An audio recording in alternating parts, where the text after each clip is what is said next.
तो चलिए दोस्तों, आज हम घनमूल निकालने के लिए आपको बहुत ही सरल सा एक ट्रिक बताने वाले हैं।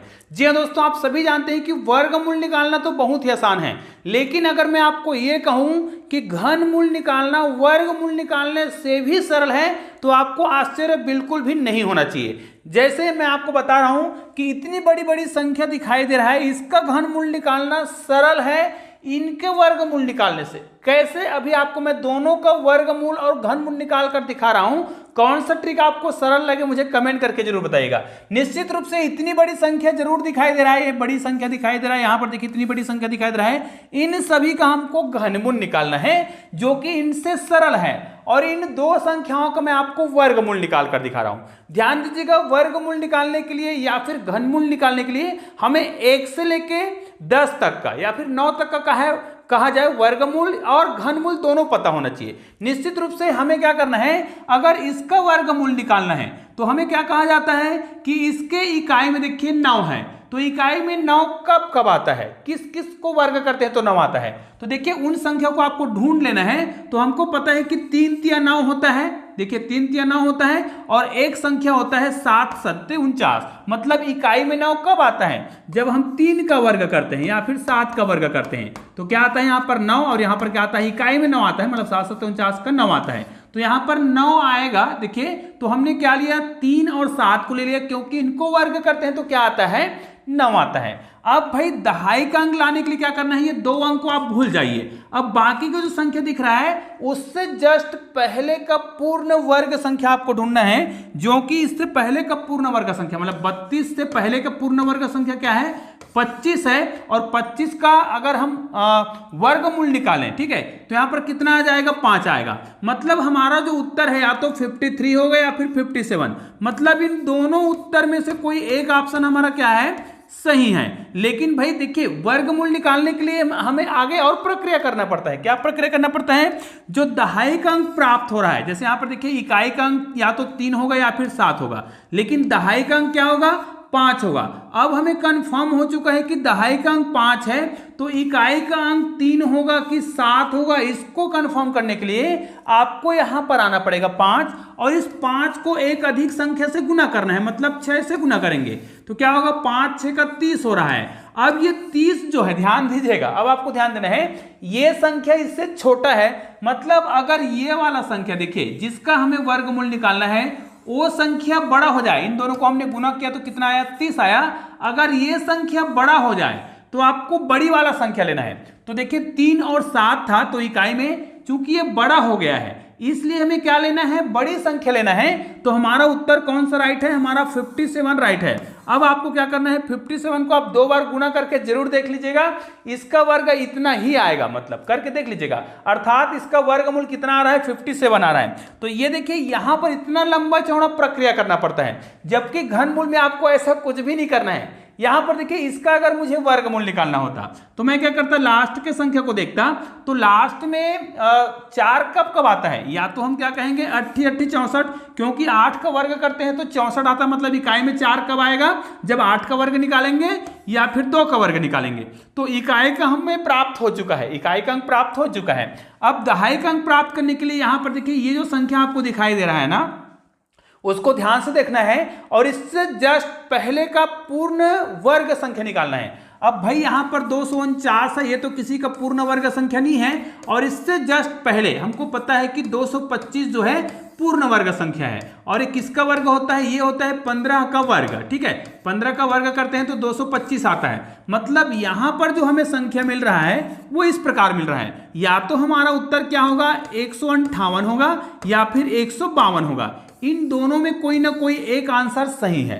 अब भाई हमें यह कंफर्म करने के लिए कि इकाई में 8 होगा कि 2 होगा, इसके लिए हमें क्या करना पड़ेगा, ये जो 15 आपको दिखाई दे रहा है, ध्यान दीजिएगा, ये वर्गमूल निकालने में ऐसा ट्रिक का प्रयोग करते हैं, लेकिन घनमूल में आपको ऐसा बिल्कुल भी नहीं करना है। अब देखिए यहां पर जो भी संख्या आपको दिखाई दे रहा है, क्योंकि हमें समझ तो आ गया है कि इकाई में या तो 8 आएगा या फिर 2 आएगा। अब दोनों में से कौन सा सही है, इसके लिए क्या करना पड़ेगा, यहां पर जो संख्या आप लेते हो, है ना, जो कि यहाँ पर संख्या था उसको हमने क्या किया, उससे जस्ट पूर्ण वर्ग संख्या लिया, उससे जस्ट पहले, तो उससे जस्ट पहले पूर्ण वर्ग संख्या 225 था। अब ये 225 जिसका पूर्ण वर्ग था, ठीक है, 15 का हम वर्ग करते हैं तो 225 आता है, तो इसको एक अधिक संख्या से गुना करेंगे। निश्चित रूप से 15 को हमें गुना करना पड़ेगा 16 से, तो भाई 15 को 15 से गुना करते हैं तो 225 आता है। इसको एक बार और गुना करेंगे, इसका मतलब इसमें हम 15 जोड़ देंगे, तो हमारा उत्तर कितना आ जाएगा, 240। अब आपको ध्यान देना है, इसको तुलना करना पड़ेगा, ये जो 240 आया है ना उसको यहां पर तुलना करना पड़ेगा,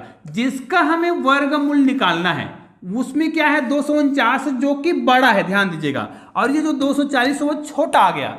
तो ये संख्या अगर बड़ा है तो बड़ी वाला संख्या लेंगे, और ये संख्या इस संख्या से अगर छोटा हो जाता तो छोटी संख्या लेते हैं। निश्चित रूप से 249 जो है बड़ा है 240 से, तो यहां पर हम बड़ी वाला संख्या को लेंगे, हमारा उत्तर कितना आएगा, 158 आएगा। तो देखिए हमने वर्गमूल निकालने का भी ट्रिक समझाया, लेकिन ये वाला ट्रिक इसके ट्रिक से थोड़ा सा क्या है, लंबा भी है कहा जाए। मैं ये दोनों को तुलना केवल इसलिए कर रहा हूं कि आपको अगर लगता है कि घनमूल निकालना बड़ा ही कठिन काम है, तो मैंने इसका उदाहरण दिया, अन्यथा भाई आप क्या करिएगा, इसका डायरेक्ट घनमूल निकाल कर देखिए, बहुत ही सरल हो जाएगा। अब घनमूल निकालने के लिए आपको क्या करना है, मैं जो तरीका बता रहा हूं उसको ध्यान से देखिए। वर्गमूल निकालते हैं हम तो 2 अंकों का जोड़ा बनाते हैं, जब घनमूल निकालेंगे तो 3 अंकों का जोड़ा बनाएंगे। लास्ट के इकाई दहाई सैकड़ा का 3 अंकों का आपको जोड़ा बनाना ही बनाना है, बाकी के संख्या को आप भूल जाइए। अब यहां पर देखिए हमने लास्ट के 3 अंकों का जोड़ा बनाया, अब इकाई में 5 कब आएगा ये आपको ध्यान देना है, ये पूरी संख्या से मतलब नहीं है। हमने 3 संख्या का जोड़ा बनाया और इकाई में 5 कब आएगा, निश्चित रूप से यहां पर तो इकाई में 5 तभी आएगा जब हम 5 को गुना करेंगे। कैसे, 5 को आप गुना करते हैं 3 बार, 5 को आप 3 बार गुना करेंगे ना, तब भी इकाई में कितना आएगा, 5 ही आएगा, है ना, क्योंकि 5 पंचे 25, इकाई में फिर 5 आया, फिर 5 पंचे 25, तो यहां पर आपको इकाई में 5 लिखना है। अब देखिए आपका आधा समस्या का समाधान तो यही हो गया, क्योंकि इकाई में एक ही अंक आ रहा है 5, इसमें इकाई में 2 अंक नहीं आता है, एक ही अंक आता है, जिससे आपका कंफ्यूजन दूर हो गया। ठीक है, दूसरा बात, जब ये संख्या आपने निकाल ली, इतने 3 अंक को आप भूल जाइए। अब बाकी के जो संख्या बच गया है उससे जस्ट पहले, ध्यान दीजिएगा मैं क्या बता रहा हूं, इससे जस्ट पहले का पूर्ण घन संख्या निकालना है। ध्यान दीजिएगा, इससे जस्ट पहले पूर्ण घन संख्या क्या है, निश्चित रूप से यहां पर देखिए 1520 4 अंकों की संख्या दिख रहा है, इससे जस्ट पहले का अगर हम घन संख्या निकालें तो यहां पर अगर मैं बताऊं तो 1331 जो है ये क्या है, पूर्ण घन संख्या, और किसका घन है, 11 को यदि हम 3 बार गुना करते हैं तो हमारा उत्तर आता है इस प्रकार। तो यहां पर देखिए हमने क्या बताया है, इससे जस्ट पहले की बात कर रहे हैं, क्योंकि 12 का अगर हम 3 बार गुना करेंगे तो इससे ज्यादा आता है ना। तो यहां पर इसका उत्तर करके भी देख सकते हैं कितना हो जाएगा, 1728 आएगा, जो कि बड़ा हो जाएगा।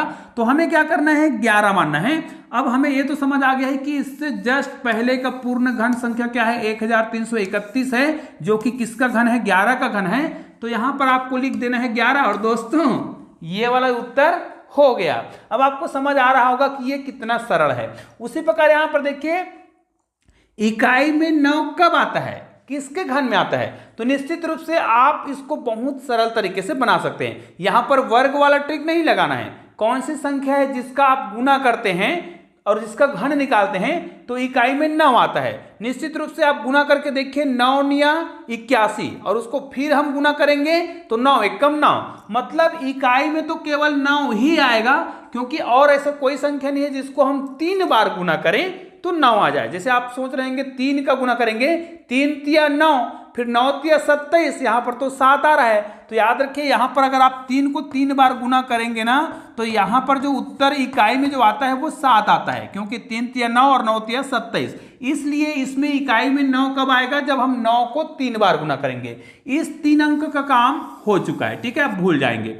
अब ये जो 3 अंक दिख रहा है, इससे जस्ट पहले का पूर्ण घन संख्या आपको ढूंढना है। निश्चित रूप से इससे जस्ट पहले का पूर्ण घन संख्या, अब भाई आपको ये तो पता है कि 5 को हम 5 से गुना करते हैं तो 25 आता है, और 25 को फिर 5 से गुना करेंगे तो 125। अब देखिए 125 जो है 5 का घन है, ठीक है। और हमें 117 से पहले की बात करना है। यहाँ पर 125 बड़ा हो गया, मतलब 5 का घन 125 है, तो इससे जस्ट पहले का घन क्या होगा, 4 गुणित 4 गुणित 4 होगा, 4 चौक 16 और 16 चौक 64, ठीक है। अर्थात देखिए 117 से पहले जस्ट पूर्ण घन संख्या क्या है, 64 है। अर्थात यहां पर क्या लिखेंगे, आपको याद रखना है कि ये जो किसका घन है, 4 का, तो यहां पर आपको लिखना होगा 4, और ये आपका उत्तर हो गया है। देखिए ये बहुत ही सरल है, इसमें मैं समझा रहा हूं तब आपको टाइम लग रहा है, लेकिन यदि इसको हम हल करें तो बिल्कुल भी समय नहीं लगेगा। उसी प्रकार नीचे के प्रश्नों को भी हम बना सकते हैं। यहां पर हमारा जो उत्तर आया था 115 आया था, यहां पर हमारा जो उत्तर आया था वो कितना आया था, 49 आया था, ठीक है। इसको हम बनाएंगे, फिर लास्ट के 3 डिजिट देखेंगे। अब यहां पर इकाई में 6 कब आता है, 6 को गुना करेंगे 3 बार ना, तो 6 ही आएगा, 6 6 का 36। इसको हम फिर 6 से गुना करेंगे तो 6 6 का 36, इकाई में 6 ही आएगा, मतलब यहां पर इकाई का अंक काम हो गया। अब बाकी की जो संख्या बच गया है 884, ठीक है, इससे जस्ट पहले का हमें क्या करना है, पूर्ण घन संख्या निकालना है। निश्चित रूप से 884 से बड़ा घन संख्या निकालें तो यहां पर कितना हो जाएगा, 10 का अगर हम घन करें तो कितना आएगा, यहां पर हमारा जो उत्तर आएगा वो कितना आ जाएगा, 1000 आएगा, ठीक है। और यहां पर 884 है, तो 884 से पहले अब आप इसको हल करेंगे तो यहां पर देखिए, अगर मैं 9 को हल करूं, 9 को 3 बार गुना करूं, देखिए 9 को मैं 3 बार गुना कर रहा हूं, ठीक है, तो हमको तो पता है कि 9 × 81 होता है। इसको फिर हम 9 से गुना करेंगे तो 9 1 कम 9 और 9 8 72, मतलब कितना आ रहा है, 729 आ रहा है, जो कि 884 से जस्ट पहले पूर्ण घन संख्या है, जो कि किसका पूर्ण घन है, किसका घन है, 9 का। मतलब यहां पर हमें लिख देना होगा 90, और ये हमारा 9 लिखेंगे, और ये हमारा उत्तर हो गया 96। ये भी समझ आ गया। उसी प्रकार आपको क्या करना है, इस प्रश्न को बना लेना है। तो इस प्रश्न को बनाने के लिए पहले इतने भाग को मैं डिलीट कर देता हूं। ये देखिए इतने भाग को हम डिलीट कर लेते हैं। निश्चित रूप से आपको समझ तो आ गया होगा कि घनमूल निकालना जो है वर्गमूल निकालने से ज्यादा सरल है। निश्चित रूप से अगर आपको ये वीडियो समझ आ रहा है और बहुत आसानी से समझ आ रहा है तो इस वीडियो को अधिक से अधिक शेयर भी कर दीजिएगा, और चैनल में नए हैं तो चैनल को सब्सक्राइब करके बेल आइकन को प्रेस कर दीजिए। इसमें भी 3 अंक लेंगे। अब भाई इकाई में 5 कब आएगा, तो यहां पर हमको समझ आ गया है कि यहां पर हमने क्या लिया था, 5 लिया था, तो यहां पर भी 5 ही आएगा, क्योंकि 5 को 3 बार गुना करेंगे तभी 5 आता है, ठीक है। बाकी ये जो 2 संख्या बच गया है, इससे जस्ट पहले का पूर्ण संख्या निकालना है। और अभी मैंने आपको बताया था कि इससे जस्ट पहले का पूर्ण संख्या क्या होगा, 4 गुणित 4 गुणित 4 हो जाएगा, 4 चौक 16, 16 चौक कितना हो रहा है, 64, जो कि किसका घन है, 4 का है। तो यहां पर आपका उत्तर आ जाएगा 4, मतलब कितना हो गया, टोटल फाइनल आंसर 45। तो निश्चित रूप से यह वीडियो मैंने केवल इसलिए बताया है ताकि आपको यह कंफ्यूजन ना रहे कि भाई वर्गमूल निकालना और घनमूल निकालना में घनमूल निकालना बड़ा कठिन काम है। बिल्कुल भी आपको कठिन नहीं लगेगा, क्योंकि घनमूल निकालना वर्गमूल निकालने से भी सरल है। हालांकि दोनों ही ट्रिक बहुत ही उपयोगी है। ये दोनों ट्रिक अगर आप सीख जाते हैं तो आपको परीक्षा हाल में बिल्कुल भी कहीं पर भी कोई भी परेशानी नहीं होगा। तो निश्चित रूप से यह वीडियो बहुत ही उपयोगी है, इसलिए इस वीडियो को अधिक से अधिक शेयर जरूर करिएगा। तो चलिए दोस्तों, मिलते हैं एक और बेहतरीन वीडियो के साथ, तब तक के लिए जय हिंद, जय भारत।